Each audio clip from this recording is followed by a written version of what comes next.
Alright, thank you Ate Helga. Talagang napakaswerte nito si JP sa'yo. Although hindi tayo naniniwala sa swerte, malas yun. Alright. Boss Ron, thank you so much. Kagigising mo lang. Boss Ron, galing pa Laguna yan, okay? Sino rito mas malayo sa Laguna pinanggalingan? Yes, ate, saan ka? Dubai. Ay, naglakad lang from Dubai. Okay, saan ka ate? Binyan, wow. May kang puto. Wala. Hindi. Alright, kasi maraming puto rito. Huwag ka na magdala ng puto, okay? By the way, in-encourage ko kayo, magdala lang kayo ng mga kakanin dito. Okay lang, ano? Huwag natin parinig ka, ano? Bawal kasi yun. So, pero na, pwede naman. Okay, so may pansit doon. Birthday ni Ate Julie. Binati niyo naman si Ate Julie? Grabe, Ate Julie. Happy birthday. Yan, si Ate Julie Ang. Yan. Sabi niya sa akin, sabi ko, ilan taong ka na, Ate Julie? Sabi niya, 72. Sabi ko, hindi halata. Parang 71 lang siya. So, bukas pa pala siya magsi-72. Alam niyo, ang dami ko nakakakwentuhan ng mga taong na nagbe-birthday. Yung ninang namin sa kasal, yung nanay namatay at the age of 100. Sakto nakuha yung 100,000 sa LGU. Ako hinintay lang, okay? Sabi ko, yun din ang life goal. Makuha yung 100,000 sa kainta. Wala akong nakuha nung pandemic ng mga sardinas no? Sabi ko, 100,000 tatargetin namin ni Grace. So, half of my life pa lang ngayon, right? Nakakaano lang kasi I was with a friend last week, the other day lang, kasama ko to sa Diamond Hotel. Sabi ko, grabe, ang tagal na nating magkumpare, no? Parang ikakasal yung anak niya, pina-marriage counseling lang sa amin. Tapos naalala ko, may picture nga pala kami. Huwag niyong pipicturean, please. So, nakita ko yung picture namin. Huwag niyong tagpicturean, okay? So, Diyos ko, huwag na, okay? Kasama ko sa trabaho si Gary Valenciano. Okay, so, 1992 yan, pioneer ako sa Diamond Hotel, okay? So, grabe, no? Oh, wala pa akong tiyan nun, okay? Tao lang, okay? Bill, may pag-asa pa. Ito niyo mga lalaki, habang tumatanda, gumagwapo. So, sino ako dyan, okay? Bossing Vic yan, okay? Hindi, kaya ko lang pinakita yan kasi parang we're gonna talk about thriving and striving. We're gonna talk about living life to the full. We're gonna talk about running this race that God has for us. Kaya lang minsan, sa sobrang busy natin, we don't get to live life. Parang you're just merely existing. Parang minsan sa dami ng traffic na pinagdaanan natin, ang daming gulo, ang dami nating mga problema sa trabaho, problema sa pamilya. And sometimes, yes, gusto natin to finish the race that God has for us. But the question is, are we really striving and thriving? Or tayo lang, we're just barely surviving? Okay? Tignan mo yung katabi mo kung nagsusurvive pa yan.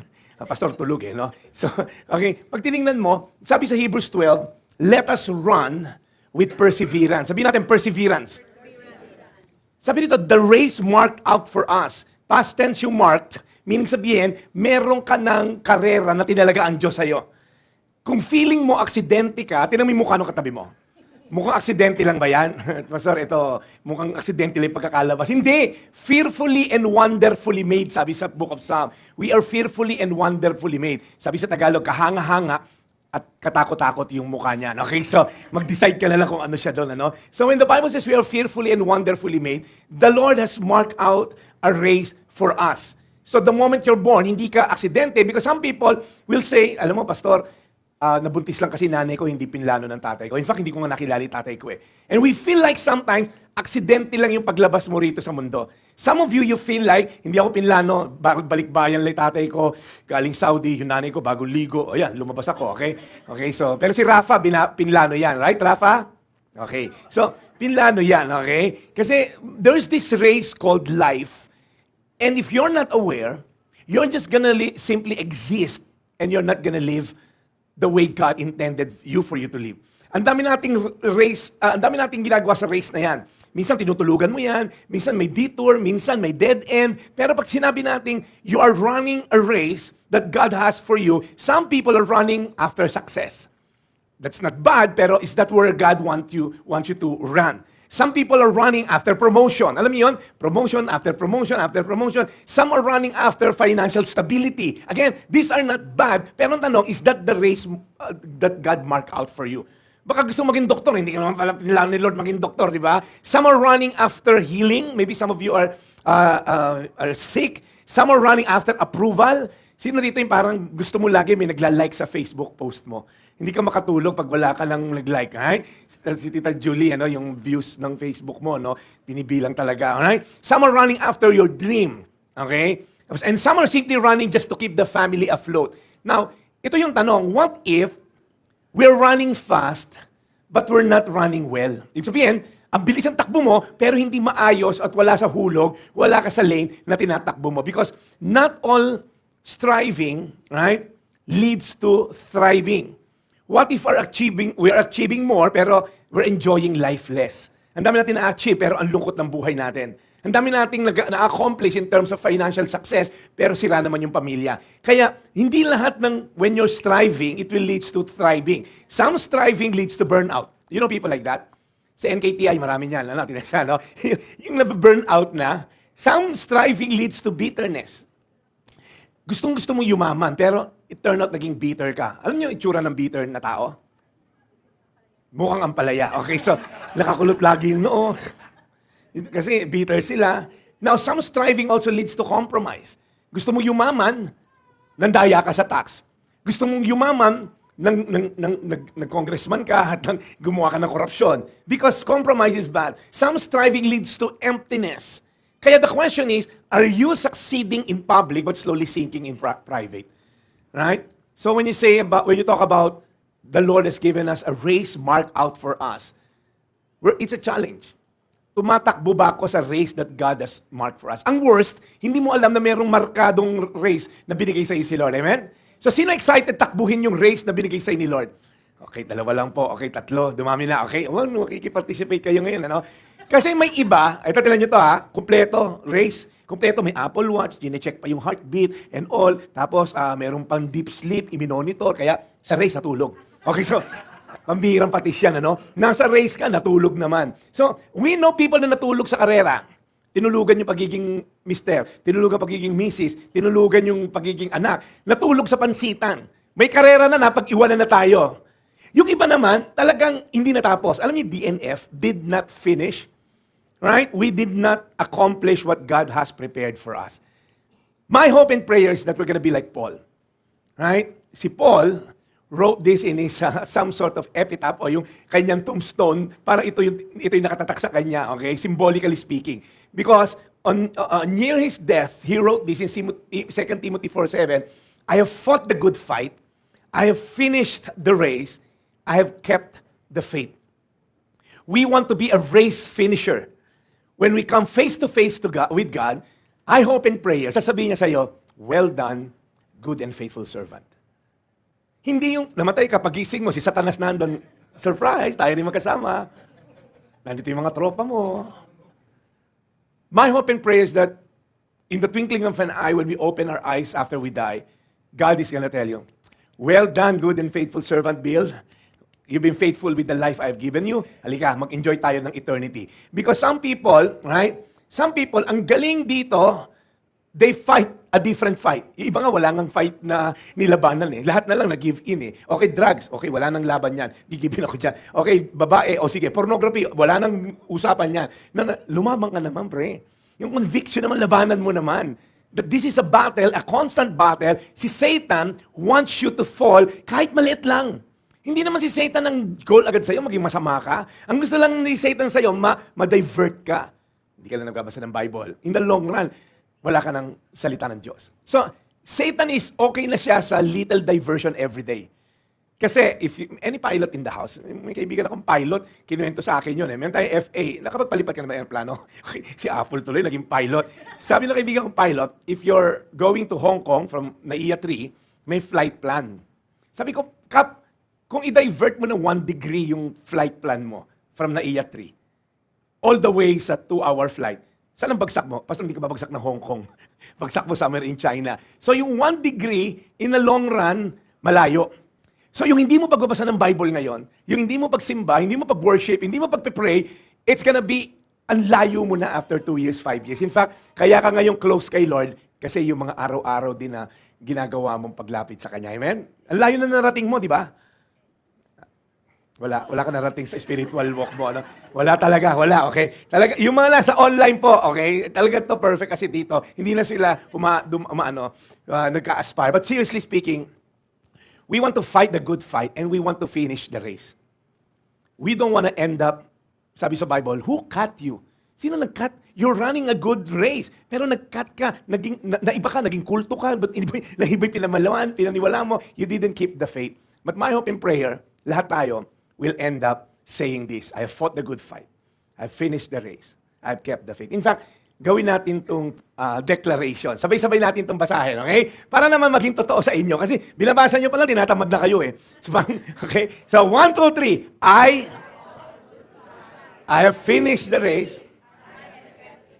Diyos ko, kitang-kita ko yung wala talagang mararating. Yung fight lang ng pagbabasa, hindi nanalo eh. Amirang patis yan, ano? So I think it's a challenge. But again, ang tanong ngayon, how do we finish well?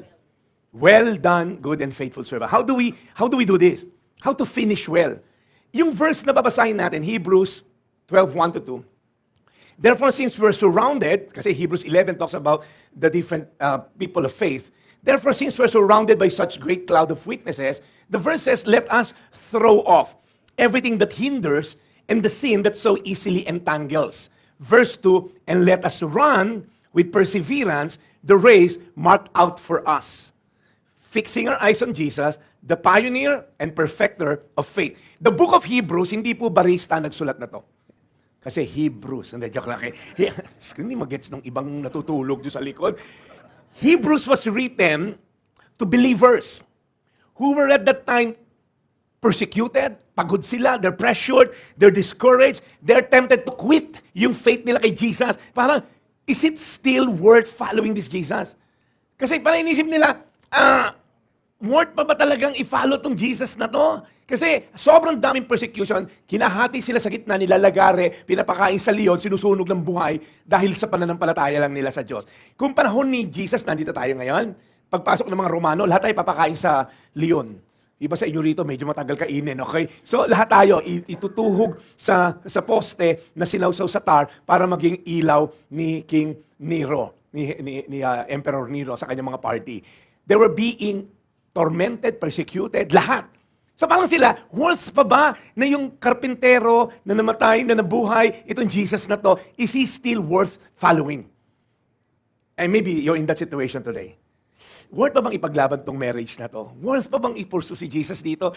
Lahat ng dadaya na sa tax, lahat ng dadaya sa business, worth pa bang manatiling Kristiyano? Worth pa ba na sa lahat ng kaopisina mo, nag-uwi ng kokomban, nag-uwi ng Xerox machine, nag-uwi ng gunting, tapos ikaw hindi mo maiuwi yung isang ballpen. Parang natitempt kang iuwi yung magandang ballpen doon ng BDO, pero kaya mong iuwi. Is it worth sticking to this Jesus? Is it worth finishing this race? So, how do we finish well? Yun ang tanong. Pastor, sige, mukhang lalaban ako. Gusto ko malaman how to be like Paul to run this race, to keep this battle in front. Ayokong talikuran, ayokong takbuhan. So how do we keep the faith at the end of the day? So based on the verse that we read, tatlo lang yan. Right? And some of you know this already because I preached this sa isang church that I was part of before. Let us throw off everything. There are things na you need to let go. Let it go. Let it go. Okay, so may mga bagay na kailangan i-let go. Sabi ito, let us throw off yung mga bagay na sagabal, saka yung mga bagay na pabigat. And then sabi, pangalawa, after mo ma-let go, we're gonna make a decision, we're gonna run with perseverance. You need to have a resolve. Pag-usapan natin ano yung sabihin ng resolve mamaya. At pag nagawa mo na yan, natanggal mo na yung pabigat, nagdesisyon ka ng tumakbo, now, you're gonna fix your eyes on Jesus. We're gonna do some refocusing. So release, resolve, refocus. I don't know kung stage ka dito, makikita mamaya, nandun na ako sa release. Nandun pa lang ako sa resolve na pala ako. So, release. Ano yung mga i-release? Biyanan. Hindi, joke lang kayo, biyanan dyan. Si talaga to siya. Well, si Ate Almina nakaka-relate. May biyanan na, okay? So dati, Pastor Ricky, dati dead ma lang yan. Relate. Ngayon, nakaka-relate na siya. Release means, we're gonna throw off what hinders. And also, dalawa to, sin that entangles. Wala pa ako nakitang runner na balot ng fur coat, na naka-jacket, na naka-skinny jeans, naka-boots. Lahat ng runner, they want to be as light as possible. Tama? Sino rito may tinatakbuhan ka ngayon? Na utang. Okay? Hindi. Yung tumatakbo ka, yung may runner pa rito, wala eh. Kasi sports lang namin, puro eating eh. So, any runner knows this na as light as you can be. Kasi yung mga magdadrag, yung wind and all, may science behind it. Kaya sa pagtininan mo, pag tumatakbo, you want to be as light as possible. And then first thing na sabi ni Paul, gusto nyo bang makatakbo ng maayos? Itapon, hindi pala si Paul, sa Hebrews, i-throw off nyo yung mga sagabal. The phrase throw off, galing siya sa Greek word apothemi, which means to lay aside, to put away, to take off like a garment. Tanggalin nyo, hubarin nyo. Alin? Yung mga bagay na makakasagabal sa inyo. Look up here. This may not always refer to something that's sinful. It's something that's good, but it becomes too heavy. Maganda siya, nakakatulong siya, pero sumobra na, nakakabigat na. Right? A career is good. But if it becomes your identity, it becomes a weight. Sino sa inyo rito feeling mo, pag wala ka na dyan, pag di ka na CEO ng kumpanya, hindi ka na GM sa bangko, JP, parang, wala na akong kwenta. I have friends na generals na nag-retire at the age of 56. And one time, kinikwento niya sa akin, Pastor, sa Krame, nung 3-star general ako, red carpet. Pag kami meeting, lahat yung kape ko, ang ganda ng tasa, may sign pa, Philippine Navy, yung pangtimpla talaga, silver and all. Basta bumalik ako after 3 years, hindi ako siniladuhan. Hiningan pa ako ng ID. Tapos yung kape niya sa ano lang, styro na lang. Kasi their identity is attached to the number of mga medal do sa dibdib nila. And sometimes we feel, pag hindi na ako mayaman, wala na akong kwenta. Pag di na ako empleyado, pag di na ako naka-Goyard na bag from Green Hills na Class A, hindi na ako sikat. Okay, Ate Nessa, kasi yung Goyard mo, iba spelling eh. Parang go-Goyard yan eh. Dalawa yung go yun. So we feel like, yung identity mo naka-attach sa accomplishment mo. Pag wala ka na-accomplish, you feel like a nobody. Then it becomes a hindrance. Are you following? Social media is a great tool. Pero pag kinokontrol na niya emosyon mo, pag nanonood ka, lumulungkot ka, ay, ang saya. Tapos biglang binash nung isang attorney yung kulay mo ng political, nasa si Lawrence. Okay? So, galit ka na. Pag nakikipag-away ka na sa Facebook dahil dun sa Senate impeachment hearing, then it becomes a hindrance. Sino rito gusto ng pera? O, sige, yung mga hindi po nagtaas. Doon na lang sa mga online audience, sino po gusto ng pera? Tignan mo yung katabi mo, mukhang pera ba yan? Money is useful. It's a tool. But when it becomes your master, it becomes weight. Pagka yung pera, again, money is neutral. The Bible says it's the love of money that is the root of all evil. Money can send someone to school or you can hire someone to kill people. So it's neutral depending on the motives. So pag tinignan mo ang pera, it's just a tool to build something. So kung magbibuild ka ng bahay, kailangan mo ng mga tools, tama? Pero ang weird naman nun, magtatayo ka ng bahay, nangolekta ka ng tools. Ang dami, parang gulat ka, Pastor. Dami kong tools. 3 warehouse yung tools ko. Pero tinanong ko, nasan yung bahay mo? Wala. Pero ang dami kong tools. Wala ka na tayo? Wala. Pero ang dami kong tools. Parang, ang dami mong pera sa bangko, sira pa pamilya mo. Ay! Ang dami mong pera sa bangko, sira pa yung relasyon mo sa kamag-anak. Sino dito dahil sa pera, nagsira ang buhay niyo sa mga kamag-anak niyo?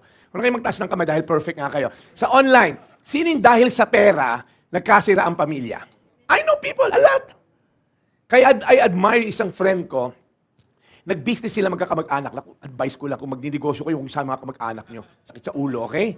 Okay? Nag-business sila magkakamag-anak. Kapatid ng misis niya yung kasama. And then, kadalasan, naglokohan. Sabi ng kaibigan ko, Pastor, pag hindi ko nilulun yung pride ko, kahit sila yung mali, yung mga anak ko, makakaaway yung next generation na pinsan nila. So, anak ko, anak nila, magkakaaway. Dahil pag reunion, ayaw nyo magkita dahil inonsi sila. So yung apo ko, yung apo nila, magkakaaway. Sabi niya, binayaran ko na lang. Kahit hindi ko dapat gawin. Ako nang sumapo para yung anak ko, sa kay pinsan nila, pag nakita sa party, walang masamang tinapay. And ang galing niya. Naayos ang relationship, sobrang yaman niya ngayon. Saka nakita bahay may elevator. Ang taray, di ba? Kasi yung bahay namin, escalator lang. Kanya, elevator. Sabi ko, ang taray mo ha. Kami, escalator lang, tinalo mo kami ha. So, bahay may elevator. Kasi sabi niyo, Pastor, nung araw, nung mahirap lang kami, galing ako abroad, hindi ganyan. So, money is good, pero pag ginos mo yan, pare talo ka. Sabi nga nung kaibigan ko, ang taray kaibigan si RSA, yung pera, hindi yung measurement ng success. We're talking to one of the richest person in the Philippines. Huwag mong jojosin ang pera. When you want money at all costs, mandadaya ka, manggugulang ka, mag-uutang-utang ka, wala kami intensyon bayaran, mandadaya ka ng tax, mang-onse ka, mangi-scam ka, magi-investment, scheme, ang tawag doon, yung scheme na pyramid scheme. Yan, jojosin mo yung pera. Ang dami mong pera, sira ang pamilya. Your value is not dependent on your valuables. Kahit gaano pa kaganda yung bag mo, Ate Ness, ang go-go yard na yan. Go! Tinago tuloy natin. Iba yung kulay eh, go-go yard. Okay. Go-go yard. Okay. Ang taray, dalawa yung G eh. So, pag tinignan mo, kahit naka-go-go yard ka o naka-LV ka, it doesn't matter. Hindi tumataas ang value ng tao based on external stuff. Hindi mataas value mo dahil naka-Rolex ka. Kahit naka-Timex ka. Ang value, listen up, value is determined by how much someone is willing to pay. Tama? Yung painting na, yung art na may saging, na may tape, $1 million yun eh. Eh ginaya ko nga, mas dalawa pa yung saging na ginamit ko, pero walang bumili. Pero there's someone who's willing to pay that, ano man yung art na yun. Because value is determined by how much someone is willing to pay. Now imagine mo yung worth and value nyo.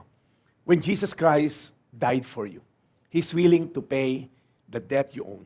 He's willing to die on the cross for your sin and my sin. Can you imagine how valuable you are?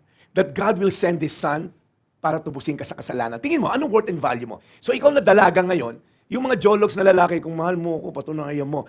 Your worth and value is not having premarital sex para masabi lang na, para i-value ko ng lalaki na to, kailangan gawin ko to. No. Your worth and value is not determined by how much that person will take advantage of you, no, how much someone is willing to pay, willing to sacrifice. So pag isipin yung worth and value mo, nasa relo mo, akala mo lang yun. Wala kaming pakialam sa mga relo nyo. May mga tao yung, ay naku, sinuot ko na to last week, baka makita. Sa totoo lang, wala kaming pakialam kung ano suot mo last week. Hindi nga lang maalala ko ano suot nyo last week eh. Hindi nyo nga alam na ito rin suot ko last week eh. Ganda shoes na to. So don't ever think that people around you parang concerned sa'yo. Hindi kami concerned sa'yo. People are so selfish, concerned sa kanya-kanyang buhay. So ikaw, bili ka ng bili. Latest na gadget, latest na damit, latest na ano. Naka-go-go yard ka, 3 na go-go yard mo. So, parang, go-go-go. 3 na yung latte, ha? Wala, hindi na yung... Sa totoo lang, I'm being honest. We don't care kung naka-Chanel kang bag. Pero ikaw naman, parang feeling mo, umiikot sa yung mundo na kung kailang makita nila yung Chanel kong bag, Chanel. Hindi nga namin alam kung Hermes, Herpes. Sakit yun dito. Talaga tong nanay mo, si Mamoy Angie, Hermes. Taray. Pagpasensyahan nyo na po si Mami Angie, si Mamo namin dito. Oo, nagluto kasi ng dinuguan, nakalagay sa Hermes niyang bag. Ang taray. O, ito na. Tinapon mo na yan. Hindi necessarily sin. Pero sobrang nakakabagal sa'yo. Yung cellphone, hindi naman sin ah. Pero 4 na oras ka mag-Facebook, nakakabagal yan. Hindi masama iPad kay Rafa, do not eat, do not use iPad, di ba? When eating, good. So, masama yun. Nakakasama siya, hindi siya kasalanan, pero nakakabagal. Are you following? May mga ginagawa tayo, hindi naman masama, pero nakakabagal. Ang dalas mong mag-games. Paano yung games mo? Pag tinanong ka, saan ka nag-work? I'm a soldier. Saan? Call of Duty. Ay, taray, Call of Duty, soldier. Magtrabaho ka lang, totoong trabaho, hindi puro games. O ito na, pangalawa natin natanggalin. Ito na, marami natatamaan dito. Kanina, wala pong tinatamaan eh. Throw of sin that entangles. Everybody say entangles. Ito na pare, tatamaan na tayo rito. Alam niyo yung word na sin? Ito, George, parang sa anak mo si Nice. Kasi archery yung sports ni Nice. The word hamartia means missing the mark. The Bible says God sets a glorious standard and we miss the mark. Sineto ni God, itong mark, ito dapat niyong gawin. Love one another. Forgive. Okay, honor your mother and father. Hindi lang 10 commandments. Marami siya sinet na standard. We keep on missing it. Sometimes na-hit mo, pero mali intention mo. Mali pa rin. Kasi yung puso. Kasi pag sinabi mong sin, basta hindi man ako magnanakaw, hindi ako pumapatay. Well, good luck. Sin is any failure to conform to what? To the moral law of God. Sa paanong paraan? Sa act, nagnakaw ka, nanggahasa ka. Sa attitude, may attitude ka. Okay? Mayabang ka, maarte ka, okay? Envious ka, and to nature. Ang nature, ibig sabihin, kahit tulog ka, makasalanan ka. Tingnan mo yung katabi mo, di ba tulog? Makasalanan yan, doble pa. Gisingin mo, sabihin mo, makasalanan ka. Sa mga nasa online, walang makasalanan po kasi dito. Kayo yung sinasabihan ko, okay? Tingnan nyo to, Pastor, hindi ako makasalanan kasi hindi ako nagnanakaw. Yeah, sa attitude. Sino rito, naiinggit ka? May inggit ka? Si Rafa nga, binuhat lang nung lolo niya yung si Ice, nainggit eh. 2-year-old lang yan. Paano pa tayo pag matatanda? Sino rito nainggit ka nung nagbabrowse ka ng Instagram, nakita mo yung mga tropa mo, yung beshi mo, nagkasama-sama sila, hindi ka sinama.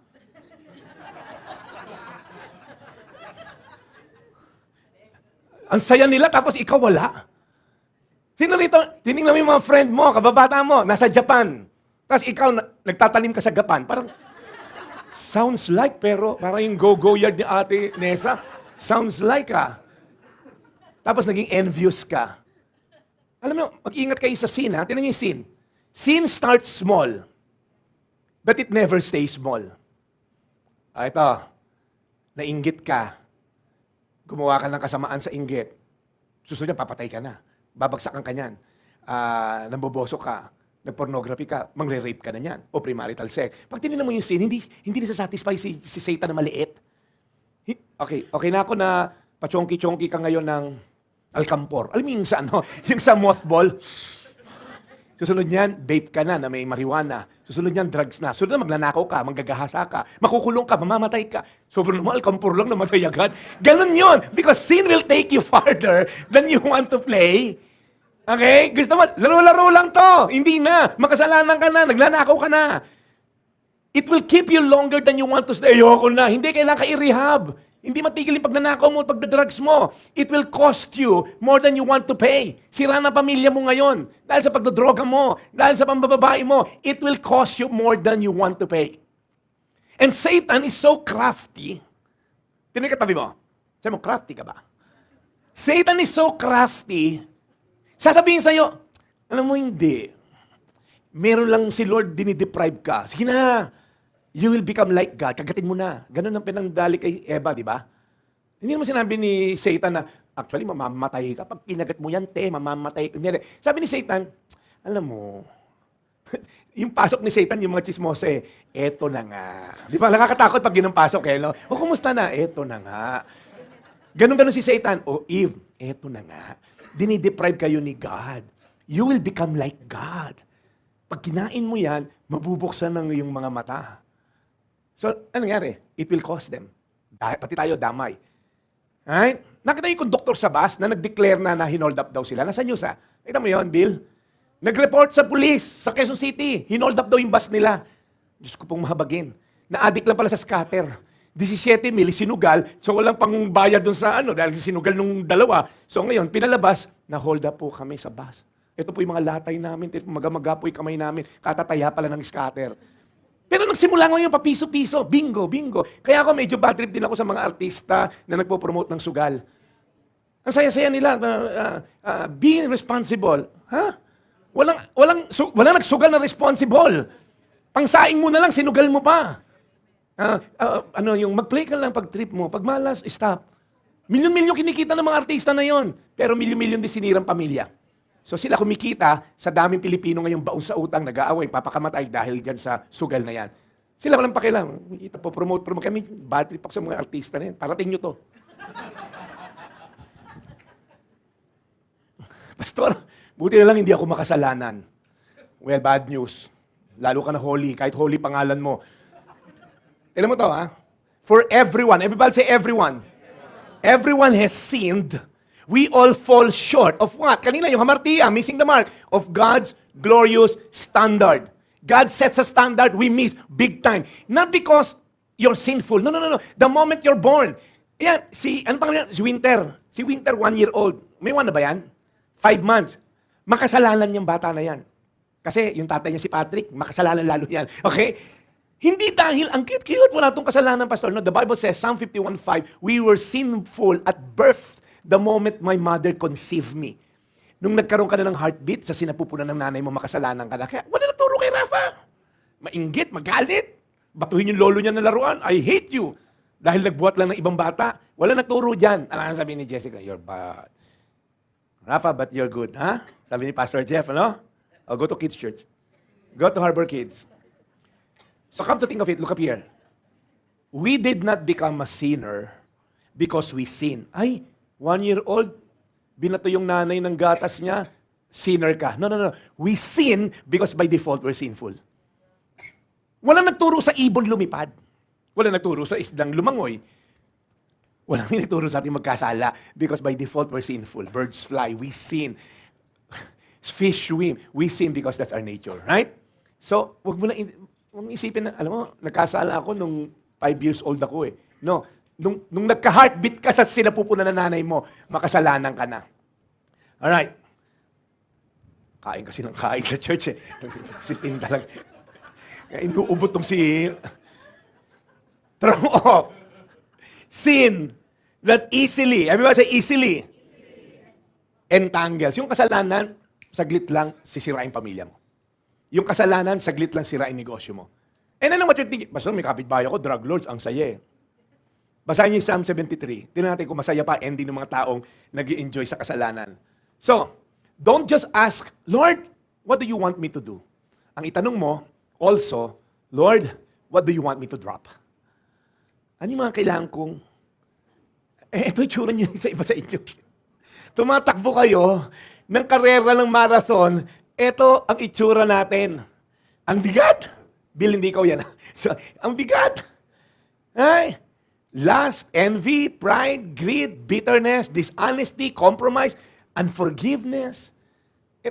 Paano kang tatakbo? Di ba minsan, start of the year, 2026, year of the whatever, year of the rot, come on. Paano ka tatakbo ganyan? Start mo yung taon, ganyan? Puno-puno ka ng galit, puno-puno ka ng greed, puno-puno ka ng pride, ng envy, ng lust, parang wala kang mararating. Kaya nagugulat ka, nagsisimba ka naman, pero bakit hindi lang nangyayari? It leads to depression. Parang, depressed, pastor. Kasi may dinideal si Lord sa'yo, ayaw mong tanggalin. May pinapaalis si Lord, ayaw nating tanggalin. It leads to brokenness, addiction, and worse, leads to death. Some people are not tired because the race is too long. They're tired because the baggage is too heavy. Question. What are you carrying today that is making your race heavier than God intended? Hindi naman easy ang pagtakbo. May challenge, may bigat, may trials. Pero, pare, pagka naman nilagyan mo pa ng hindi na dapat mong kargahin, mabigat na nga yung mga challenges and trials because God allows that to build our muscle of faith. Pero kung nilagyan mo ng unnecessary baggage, meron ka pang unforgiveness, may pride ka pa, may issue pa ng envy, ng lust, hindi na yung intended ni God. Release. Let me end. Joke lang, hindi pa tayo matatapos. 30 minutes pa to, Holland. Throw off. May first timer kasi tayo eh. Sabi ni Lawrence, hanggang 6 lang kami. Nagsinungaling siya, hanggang 8 kami rito. Hindi, 6 lang uuwi ka, Holland. Now, after we release those heavy weights, we're now encouraged to resolve. Everybody say resolve. Mali spelling. With a Z. Resolve. Halata mga taga-kainta to. Resolve. Resolve. Rafa, resolve. Very good, Rafa. Very good. Buti pa si Rafa. Resolve means to decide firmly on a course of action. There's a decision. There's intention. Hindi siya mangyayari automatic. When you decided to let go and you're running the race, it's a challenge ka. Huy, bumalik ka rito. Huy, nakalimutan na tayo. May bagong site. Maganda porn site pero AI. Yari tayo dyan. So, hindi ngunit tinanggal mo na yan, magiging walk in the park. No. You will be challenged. Sino rito na-challenge ka pa rin? Pride, anger, issue, kung ano mga anger issue, ano-anong selfish, pagiging selfish natin. It's a constant testing of our faith. It's a constant challenge. Now, look up on the screen. Sabi dito, let us run with perseverance.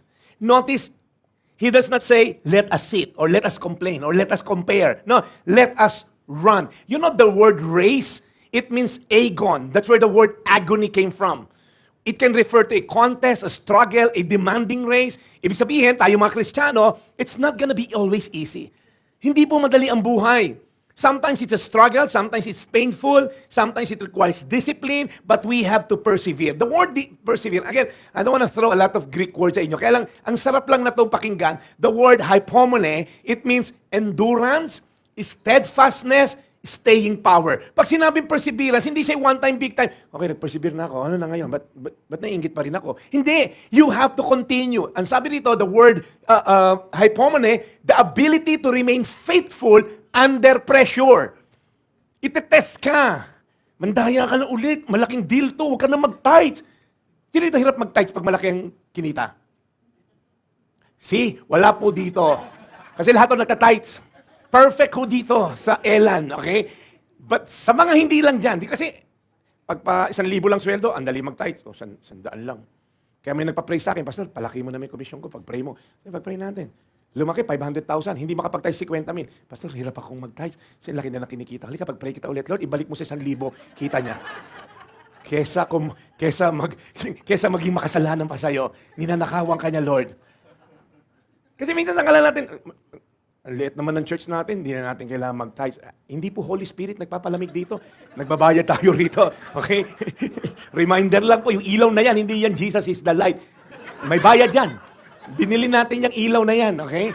I-remind ko lang kayo, may gastos tayo lahat dito. No? Ang libre lang yung makilain nyo. Kasi si Mamo at yung iba rito, mahilig magdala si Kuya George.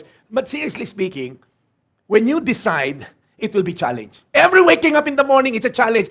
Magbabasa ba ako ng Bible or magbabasa ako ng Facebook? It's a challenge. It's a daily decision. I-choose mo ba si God or something else? Kaya I want to challenge you, if you want to be steadfast, it's staying power, it's being faithful regardless. Kaya, listen up. Many people start well, but ended up hindi well. It's easy to be excited sa umpisa. It's easy to be passionate pag maraming pumapalakpak. It's easy to be faithful when everything's working right. But what happens when the applause stops? Pag wala nang nagpapalakpak sa'yo, what happens pag hindi sinagot yung cancer na prayer mo gumaling? Paano pag di gumaling? Paano pag yung buhay mo hirap pa rin? Ito worse. Pastor, tinry ko pero nag-fail ako eh. Iniwanan ko na yung kasalanan pero balik ng balik eh. What happened if you fail? Di tumayo ka lang, pre. Failure is just an event. It's never a person. You know what a righteous man does? Look up on the screen. For though the righteous fall 7 times. Everybody say 7 times. They rise again.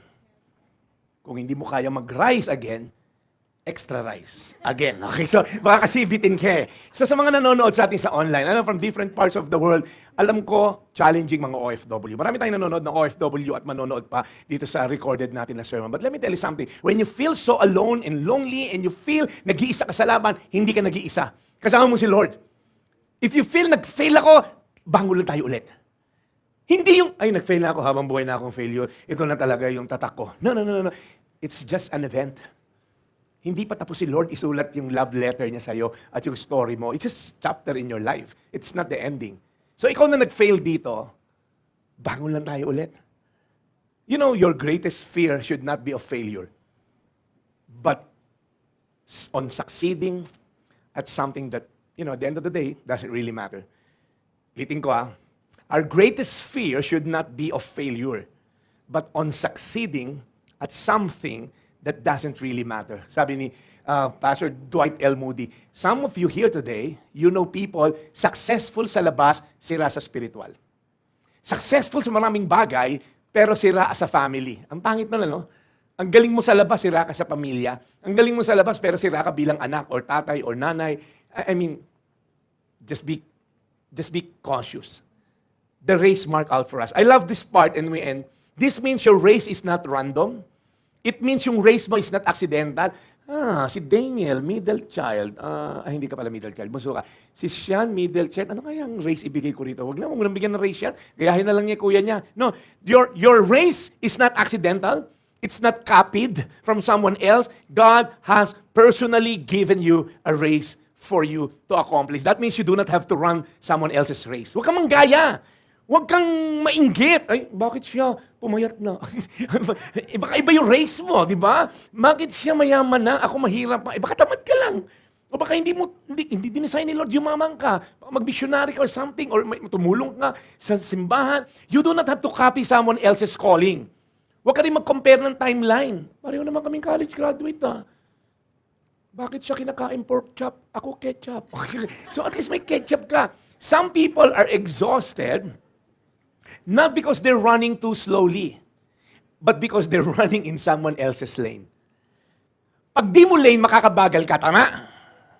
I mean, lane to ng mga bus, pumasok ka, yari ka, huli ka, di ba? Pag hindi mo lane, nakakabagal ka, lumabas ka dyan sa lane na hindi mo yan linya. Kaya nagpipilit ka, uy, kaya may mga kaibigan ako, uy, yumaman siya sa networking, pare, networking tayo. Nalugi, nag-invest ng triple header, 100,000, hindi pala siya pang networking. Uy, ibahin naman natin, yumaman siya sa live selling. Live selling naman tayo. Yung mukha mo, hindi pang live selling, pang dead selling sa'yo. Ito po yung bagong damit. Kamay naman, 3 oras na. Hindi ka pang live selling. Okay, so yung mukha mo hindi ka aya-aya, ang dilim pa ng camera mo, so hindi ngunit yumaman yung isa, gagayahin mo. Nag-insurance siya, insurance din ako. Hindi. Kaya tayo ang bagal ng takbo natin eh. Isik mo si God. Ano ba sabi sa Bible? By the renewing of your mind, you'll be able to test and approve what? What God's good, willing, and perfect will niya sa buhay mo. Hindi yung, tingnan mo yung kapitbahay mo, yumaman sa ganun. Kung drugs yumaman yon, magda-drug lords ka rin. Huwag ka manggaya. Are you running the race God marked out for you? Or are you exhausted running someone else's race? Comparison kills perseverance. Tingnan nyo to Pag nagko-compare ka, nanggagaya ka, dalawa ending yan. Pag yumaman ka, magiging prideful ka. Ang galing ko naman talaga. Pagka naman sumablay, madi-discourage ka. So be careful. God never called you to win someone else's race.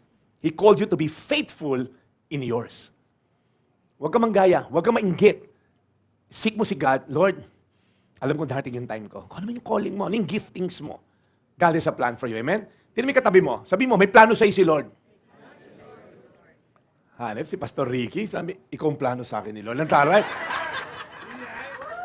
Bago, honeymoon stage po kasi ito eh. Sabi, may plano ako sa'yo mamaya. Diyos ko, ang cheesy. Umasa ka lang kay Lord. Isaiah 40:31. But those who hope in the Lord will renew their strength. They will soar on wings like eagles. They will run and do not grow weary. They will walk and not be faint. Look at the movements. Whether you're soaring, you're running, you're walking, you will have renewed strength if we put our hope in the Lord. Some of you, yung season mo ngayon, lipad ka, soar ka. Some of you, katulad ni Kuya George, yung mayaman na, lakad-lakad na lang. Some of you, si Kuya Alan, ano na lang, paran-ran na lang. Some of you, mga bata, lumipad ka sa calling that God has for you. Pero regardless, you're soaring, you're running, you're walking, hope in the Lord. Hope in the Lord. Kaya huwag ka mainggit. Kanya-kanya tayong season. So kung lumilipad yung negosyo niya, celebrate with that person. Alam mo, I'm happy for you. Genuinely, natutuwa ako dahil negosyo mo lumipad. I'm praying, baka sumunod yun sa akin, but nevertheless, I celebrate with you. Huwag ka mainggit. Kanya-kanya tayo ng movement kay Lord. Ang tanong, umaasa ka ba kay Lord? Let me end. Now, after we resolve to run, we are constantly encouraged to refocus. Fixing our eyes on Jesus, the pioneer and perfecter of faith. Guys, bakit mahalaga to? We live in a world where there's just too much distractions. Ano yung gustong gawin? Dahil mo napapanood sa telenovela ng Chinese. Di ba? Ito yung, nagpa-browse ka lang, yung telenovela ng Chinese, Helga, di ba? Ang tagal nun eh. Tapos sinusundan mo, tapos adik ka na, 2 minutes na, 5 minutes na, tapos bibitinin ka. Tapos pagda-download din ka na app, ang daya, di ba? Tapos nabitin ka, tapos hanap na iba. Tapos puro AI naman yun, adik ka sa mga AI, yung nagsasampalan yung kamay, parang baliktad yung hinlalaki nandito, kasi yung mga gawa ng AI, hindi pa na-perfect eh. Nakagano manampal. Some of us, alam mo yung Greek word dito na ginamit, aporontes, which means looking away from something else in order to look intently into one thing. Gets niya? Yung sinabing, fix our eyes. Ibig sabihin, alisin mo yung paningin mo sa isang bagay para intentionally makatuon ka sa isang bagay. That's the meaning na to. It's not casual looking, it's focused attention. Look away from fear, look away from comparison, look away from shame, look away from the crowd, look away from your past mistakes. Right? Look away from your performance as the basis of your worth. Look away from temporary applause. Look away and then focus on Jesus. Sino nagmumotor dito? May ride tayo next week. Okay, so, okay? May tinatawag sa motorcycle, target fixation. Si Ate Grace nyo kasi, before ako payagang magmotor, mag-aral ka sa Honda Driving School. So ako naman, nag-aral ako sa Honda Driving School. Pero hindi pa rin niya ako biniling motor. Nag-aral lang ako, okay? So, it took some time. Pero nag-aral ako. Ang isang ituturo doon, target fixation. Ang ibig sabihin niyan, the tendency to stare or to look at an obstacle or danger so intensely that you unintentionally move toward it. Alam niyo mga kamote rider na nadaanan natin? Yung nahulog sa manhole na butas? Motor. Nakita na manhole. Doon pupunta yon. Yun ang idea ng target fixation. Your body follows your eyes. Kaya yung mga, merong bako-bako, pag tinignan mo, doon ka susunod.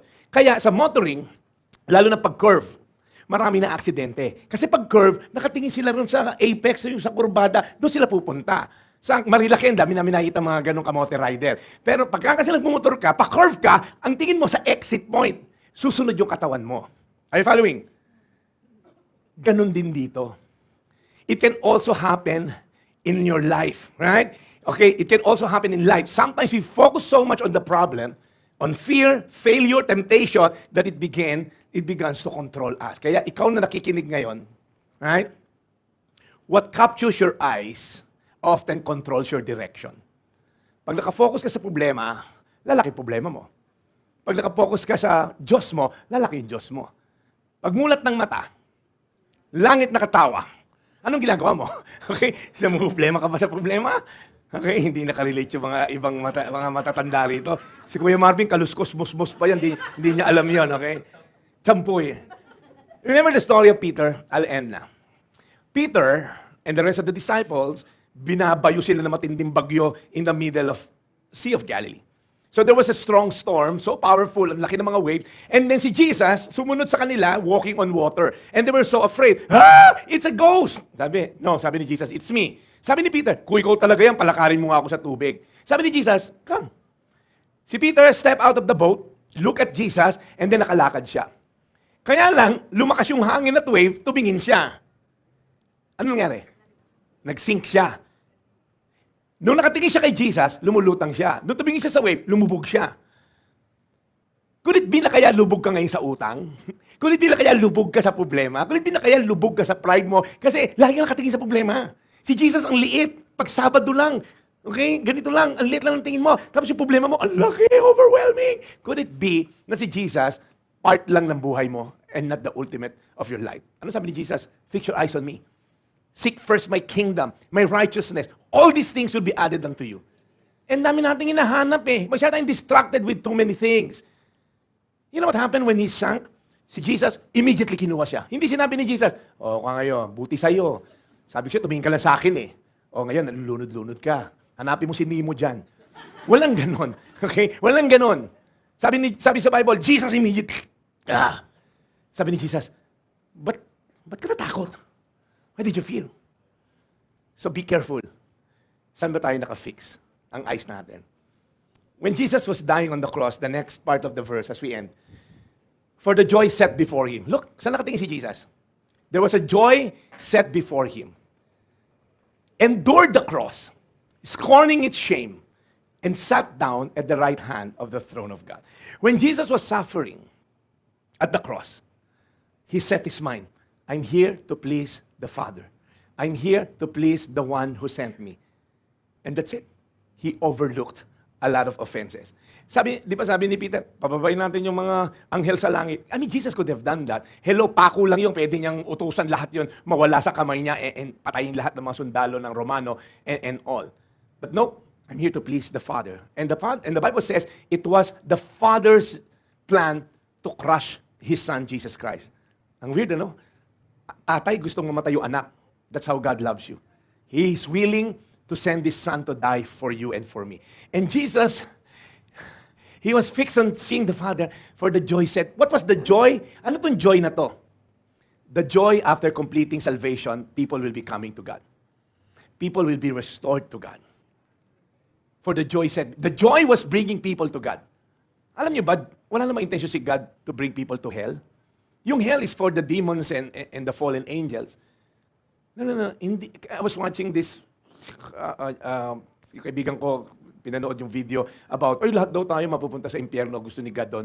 Walang gusto si God pumunta sa impyerno. Sabi niya, He's patient, not wanting anyone to perish. Yung impyerno, hindi para sa'yo yun. And God in all His power, ginagawa niya, huwag ka mapunta ron. To the point, pinadala nga yung anak niya para hindi ka lang mapunta ron eh. Ang problema lang, He has given us free will. You can go to heaven or you can go to hell. And people are choosing to go to hell. Ayoko sa'yo, God, gusto ko sa impyerno. So, God is not the one bringing you to hell. It's your choice.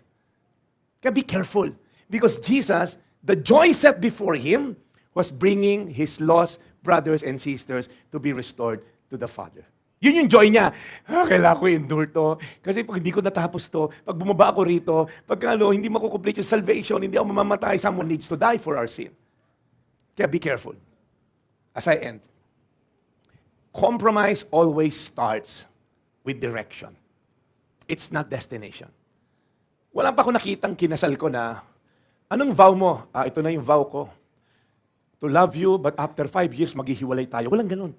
Wala yung pagkakasal, yung ang goal ko po, 3 years lang to tumagal. Hihiwalayan ko siya, magdadrugs ako on the 4th year, mambababae ko siya. Walang ganun. Lahat in love na in love. Bakit ang dami naghihiwalay? In fact, half of the population na married ends up in divorce in America. Because it always starts with direction. It's not a destination. When you lean towards Satan, when you lean towards evil, and then you will end up to that direction and destination. Question before I ask the music team to come. What has captured my attention more than Jesus? Mamaya sasagutin natin yan. Habang nagpapansit tayo, papansit ni Ate Julie. Ano yung occupied ka? Bakit ka galit? Ba't ka insecure? Ba't ka nagmumuryot? Ba't ka nagmumura? Kasi the abundance of the heart, the mouth speaks. Bakit may galit ka sa puso? Sino yung nakaupo dyan more than si Jesus dapat? Ba't may fear ka? Ba't masyado ka materialistic? Hindi ako naka-go-go yard, bakit isipin ng tao? Bakit ka takot? Sino yung nakaupo dyan sa puso natin? Kasi, listen up, kanino ka nakatingin, yun yung allegiance mo. So that's a good question to ask. What has captured my attention? BYD ba? So iniisip ko lang, katulog ako. Parang nasa BYD na ako eh. Parang yun na lang babuhay mo? Am I more focused on my problem than on God's promises? Because again, the goal is that you will fight the good fight. You're going to finish the race. And you're going to keep the faith. We're going to be race finisher. We're going to come face to face to God and He will say, well done, good and faithful servant. Let's all stand. Lord, we want to thank you for giving us, Lord God, the grace. That even at times na ayaw na naming tumakbo, ayaw naming takbuhin tong race na to. Minsan nga, Lord, ayaw na namin kumilos. Minsan ayaw na namin lumaban. Minsan lagi na lang kami nag-give in sa laban. But Lord, sabi mo sa salita mo, you will give us the grace to fight this battle, to say no to sin. Lord, today, would you come? Would you come to your people right now? Holy Spirit, come. Holy Spirit, move into our hearts. Holy Spirit, tanggalin mo, Lord, whatever is hindering us from experiencing you. Lord, alam ko may mga kasamahan kami dito and even sa online, people who are hurt, people who are in pain, emotionally, spiritually, verbally, sexually abused. I know, Lord God, there are people here today and watching, Lord, people who have suffered so much. And parang feeling nila, it's no longer worth it to run this race. But Lord, today, would you just renew our perspective about race? That failure may come, but we can rise again. That the righteous may fall 7 times, but they rise again. So Lord, I'm going to ask these people right now, if they have something in their heart na na-capture yung attention nila more than you. Paghising sa umaga, fear, anxiety, whatever it is, materialism, lust, addiction sa social media, it may not be seen, maaaring hindi naman kasalanan, hindi naman masama, but it's just hindering their walk with you. So Lord, ano man po yun? Unforgiveness. Maybe some of you watching, there's too much pride. Ayoko magpatawad. Sino ba sila? Ako na nga na ganito. And it's not gonna be worth it at the end. Pababagaling ka niyan. Pabibigatin yung biyahe mo, yung takbo mo. So I don't know, maybe some of you here, even dito sa congregation, sa on-site, maybe you have something that needs to be offered before God. As everyone's head bow down, close your eyes. If you feel like kailangan ko i-surrender to kay Lord, itong kasalanan na to, raise your hand. If there's something na kailangan mo, don't look around. This is between you and God. Walang nakatingin. Huwag ka mahiya. This is your battle. That anxiety that's crippling you. The fear of the future. I can sense that some of you, sobrang takot ka sa hinaharap. And ang dami mong ino-overthink gabi-gabi. In fact, sobrang kang mag-overthink. Pinaniwalaan mo na magyayari ngayon. Some of you are so driven by fear and anxiety that you're not able to squeeze faith. Para ayoko nang mangarap, ayoko nang umasa, ayoko nang manampalataya. But as you're raising your hand today, what you're saying, Lord, have it your way. I surrender it to you. It's not bad to desire. It's not bad to want to be rich. Pero pag natabunan na yan ng desire, more than the desire for God, then it becomes a problem. So Lord, today, as we are raising our hands, Lord, as a sign of surrender, Father, in the name of Jesus, move into the hearts of these people, even those people watching online, and even those people who's gonna watch this later on, in the name of Jesus Christ. Lord, assure them that if you fix their eyes, if they fix their eyes on you, Lord, they're gonna see a different perspective. They're gonna see you for who you are. That you're a loving Father. You even send your Son to die for us. Ano pa ba, Lord, questionin namin? Tuition fee? Meralco bill? Pinadala mo yung anak mo to die for us. What more? Lord God, can we question you? You said in your word that He who did not spare His own Son, will He not give you things that we desire? According to your will, Lord God. And Lord, I pray sa mga taong pagod na, the Bible says all things work together for good. Walang tapon sa'yo. Walang sayang sa'yo. Every tear na iniyak nila, Lord, walang nasayang. Every ounce of hard work and labor, walang sayang sa'yo, Lord. Nakita mo yung pagpipighati nila. You saw them while they're crying in their room alone.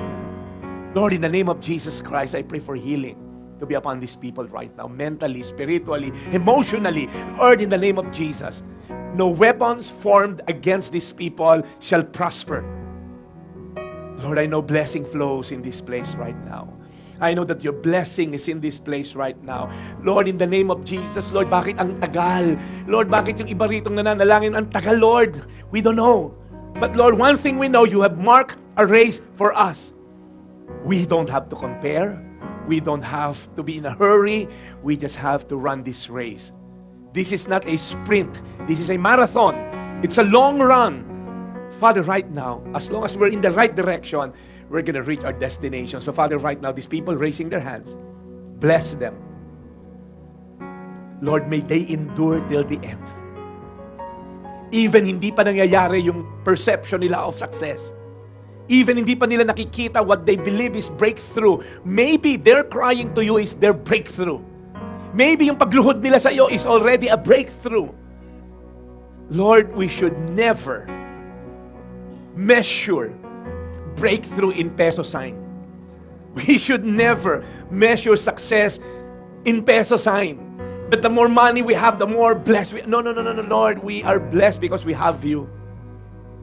So Father, right now, even the young people in this place, there's just too much pressure sa classmate, too much pressure sa social media. Dapat ganito ka, dapat ganyan ka, dapat may ganito ka, dapat may boyfriend ka na, dapat may girlfriend ka doon. There's just too much pressure.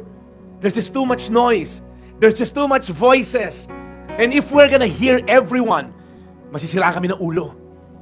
These are just opinions. Lord, we rely on your truth. That we are deeply loved children of God.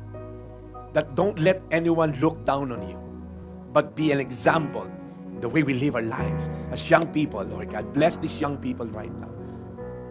Father, thank you. As we sing this song for you, Lord, may we be reminded that blessing flows from you, that you are the source of blessing. So, Father, right now, once we have you, we have everything. We thank you, Lord. In Jesus' name. Let's sing this song. Lord, we want to commit our lives to you. Lord, wag lang namin habulin yung blessing, but Lord, ikaw ang habulin namin. More of you in our lives. Lord, we just want to dedicate our lives to you. We just want to commit our lives to you, Lord God. Lord, you've been pursuing us, Lord God. In fact, you came here on earth just to pursue us. Lord, help us, Lord God, to fix our eyes on you, to focus on you. As hard as it may seem, Lord God, with too much distractions in this world, Lord, help us, Lord God, to fix our devotion, our allegiance, our eyes on you. Maraming po salamat, Lord, sa buhay ng bawat isang nandito ngayon. Alam namin, Lord, that we are gathered here just to lift up the name that is above all name. To lift up your name, Jesus. So, Lord, today, that's what we want to accomplish, Lord God. Ikaw lamang po ang maayangat sa buhay namin at sa simbahang ito. Lord, please, help us, Lord God.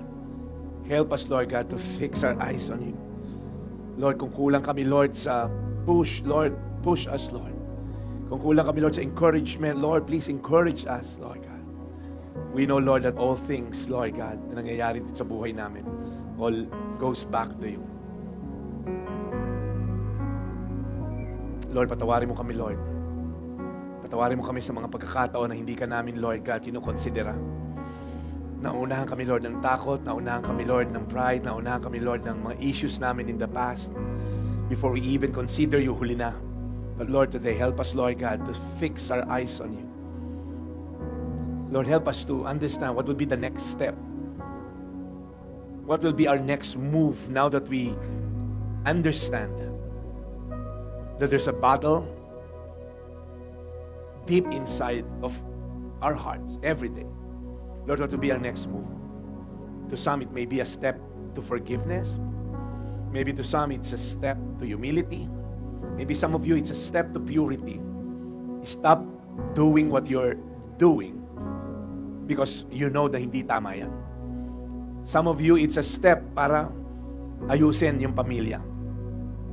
To some of you, it's a step to lean towards faithfulness sa partner mo, sa asawa mo, sa anak mo. Lord, today we ask, reveal that next step, what we need to take, Lord God, in the right direction this time. Lord, we thank you. We thank you for your love. We thank you for your faithfulness. We honor you, Lord, in Jesus' mighty name. Everybody say, Amen. Amen. All right. Before we end lang, again, reminder, next week, we don't have a service here. Sabi mo sa katabi mo, huwag ka pupunta next week. All right? We're having our family fest. So, but don't worry sa mga online, we have an online service next week. So if you still want to attend, we have an online service to po sa Anchor Church po natin na Facebook and YouTube, and Pastor Jeff, Facebook and YouTube. But again, huwag kayong pupunta ito next Saturday kasi solo mo lang itong place, okay? So wala kami rito, okay? So God bless you, and we'll see you next week here. But we'll see you next week sa ating Family Day.